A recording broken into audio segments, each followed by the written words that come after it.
মুখ্যমন্ত্রী এবং প্রদেশ সভাপতি আছেন, বক্তব্য রাখবেন বিস্তারিতভাবে। এবং আজকের যে বিষয়বস্তু সেটা হচ্ছে ইমার্জেন্সির উপর। আপনারা জানেন যে তার আগেও প্রদেশ বিজেপি থেকে জেলাভিত্তিক, মণ্ডল ভিত্তিক ইমার্জেন্সির যে কালো দিন, সে বিষয়ে আমরা অনেক কর্মসূচি পালন করেছি। এবং ভারতীয় গণতন্ত্রে 1975 সালের এই যে কালো দিন বা কালো ইমার্জেন্সি কথা আমরা বলি, সেটা কখনোই মুছা যাবে না। এক ব্যক্তির শাসন ক্ষমতা কায়েম করার জন্য এবং এক দলীয় শাসন ব্যবস্থা কায়েম করার জন্য 1975 সালের 25শে জুন ইমার্জেন্সি ঘোষণা করা হয়েছে। আমরা যারা ভারতবাসী, আমাদের প্রত্যেকের রক্ষা কবচ হচ্ছে আমাদের সংবিধান। এবং যেই সংবিধান রচয়িতারা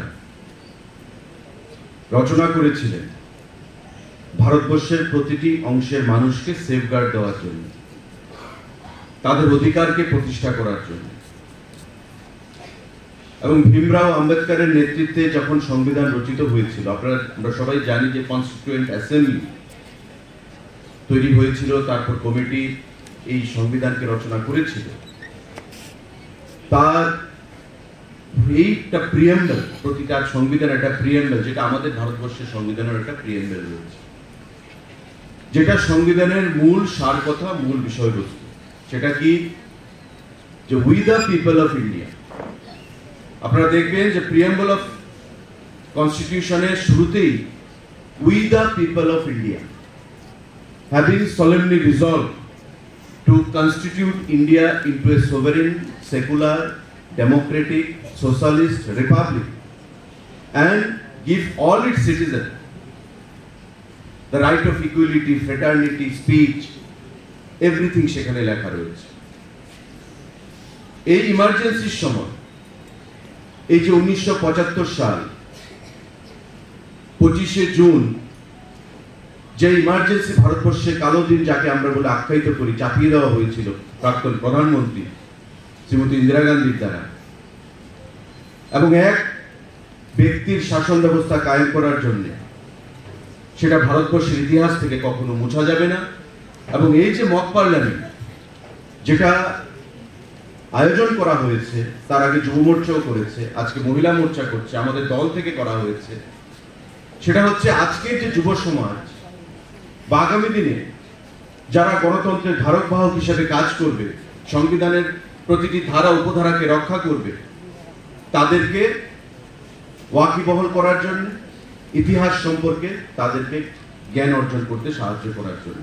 কারণ আমরা অনেকেই ভুলে গেছি হয়তো, বা আমরা হয়তো অনেকেই জানি না যে ভারতবর্ষের সংবিধানে এই যে কালো অধ্যায় ভারতবর্ষের গণতন্ত্রে, যেটা হত্যা করা হয়েছিল গণতন্ত্রকে সেদিন এলাহাবাদ হাইকোর্টের একটা রায়ের পরিপ্রেক্ষিতে ইন্দিরা গান্ধীকে বলা হয়েছিল যে আপনি আগামী 6 বছর কোনো নির্বাচনে প্রতিদ্বন্দ্বিতা করতে পারবেন না বা কোনো সরকারি পদে থাকতে পারবেন না। সেদিন 1975 সালের 25শে জুন গণতন্ত্রের সে কালো দিন নেমে এসেছিল ইমার্জেন্সি ঘোষণা করার মাধ্যমে। 21 মাস ব্যাপী 1 লাখের উপর বেশি মানুষকে, নেতৃত্বকে জেলে পুরে দেওয়া হয়েছে। আমরা প্রত্যেকে সেটা জানি। এবং পরবর্তী সময়ে আমরা দেখেছিলাম ইন্দিরা গান্ধীকে নির্বাচনে হেরে যেতে, ব্যক্তিগতভাবে উনি হেরে গেছিলেন, নির্বাচনে দাঁড়িয়েছিলেন কিন্তু নির্বাচনে জয়ী হতে পারেননি। কারণ ভারতবর্ষের মানুষ সেদিন এককাট্টা হয়ে ইন্দিরা গান্ধীর বিরুদ্ধে, কংগ্রেস দলের বিরুদ্ধে রায় দিয়েছিল। আমরা দেখেছিলাম জয়প্রকাশ নারায়ণ, অটল বিহারী বাজপেয়ী, এল.কে. আডবাণী, মুরলী মনোহর যোশী, তাদের মতো নেতৃত্ব, জর্জ ফার্নান্ডেজের মতো নেতৃত্ব, যিনি সারা দেশে রেল আন্দোলন করে রেল পরিষেবা স্তব্ধ করে দিয়েছিলেন, তাদের মতো নেতৃত্বকে জেলে পুরে দেওয়া হয়েছিল। গণতন্ত্রের চতুর্থ স্তম্ভ বলে যারা আমরা বলি সংবাদ মাধ্যম, সেই সংবাদ মাধ্যমকে স্তব্ধ করে দিয়ে গুরুত্বপূর্ণ সংবাদ মাধ্যমের অফিসগুলোর লাইন কেটে দেওয়া হয়েছিল, বিদ্যুতের লাইন, পানীয় জলের লাইন। এডিটরদেরকে রক্তচক্ষু দেখিয়ে, ভয় দেখিয়ে কাউকে জেলে পুরে দেওয়া হয়েছিল, বা কারোর রক্তচক্ষু দেখিয়ে তাদের অধিকারকে স্তব্ধ করে দেওয়া হয়েছে। আমরা দেখেছি, প্রত্যেক বিষয়বস্তু আমরা জানি। তার পরবর্তী সময়ে আমরা এটাও জানি যে এলাহাবাদ হাইকোর্টের এই রায়ের পর জাস্টিস খান্না, যিনি ইন্দিরা গান্ধীর বিরুদ্ধে সরব হয়েছিলেন সেদিন, জাস্টিস খান্নার প্রমোশন পর্যন্ত, উনি চিফ জাস্টিস হতে পারতেন, চিফ জাস্টিসের প্রমোশন পর্যন্ত আটকে দেওয়া হয়েছিল। আমরা কথা বলি সংবিধানের অনুযায়ী যে right of equality, right of speech, this is my fundamental right, right of speech, right of equality.